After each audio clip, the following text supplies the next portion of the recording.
Kanya-kanyang depensa ang mga senador kaugnay sa pasapog ni Senator Jinggoy Estrada na nakatanggap umano ng karagdagang 50 milyong piso ang mga bumoto pabor na mag-convict si dating Chief Justice Renato Corona.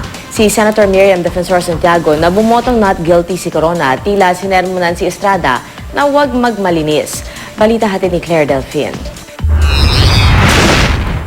Those who voted to convict Renato Corona were allotted an additional 15 million pesos. That was provided in a private and confidential letter memorandum of the then chair of the Senate Finance Committee. Ang ipinamahaging dagdag pondo para sa mga bumoto ng guilty sa impeachment trial ni dating Chief Justice Renato Corona, isa lang daw sa mga halimbawa para makontrol ng ehekutibo ang mga mambabatas ayon kay Senador Jinggoy Estrada. Nag-isa tuloy siya sa interpellation lalo't isa rin siya sa 20 senador na bumotong guilty si Corona. Pinalalabas daw ba niyang nasuhulan sila? Paglilinaw ngayon ni Estrada. I myself will have to admit that I availed of it form of infrastructure projects. That was not right because that came after the fact or after the conviction. You may call it as an incentive.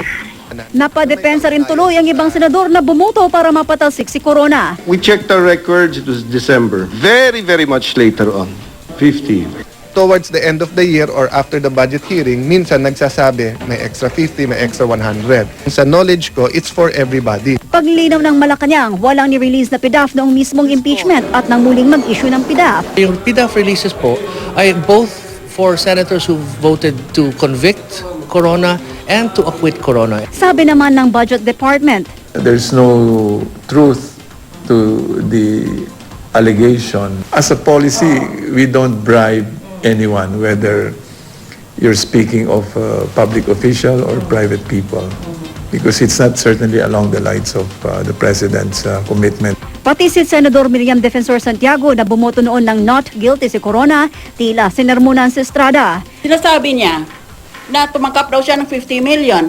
Eh, ba't niya tinangkap kung gano'n pala siya kalinis? Galit si Santiago dahil pati raw siya dinamay na Estrada sa may pork barrel transactions na kinustyon ng COA na delay lang daw ang tinutukoy na proyekto. Maswerte siya, wala ako doon. Hinalal akong legislador, hinalal akong senador. Hindi naman ako hinalal na kontraktor. Anong pinagsasabi niya? Ay, nung gusto niya, iikot pala ako sa buong archipelago. Titingnan ko lahat ng pako at mga martilyo na ginagamit doon.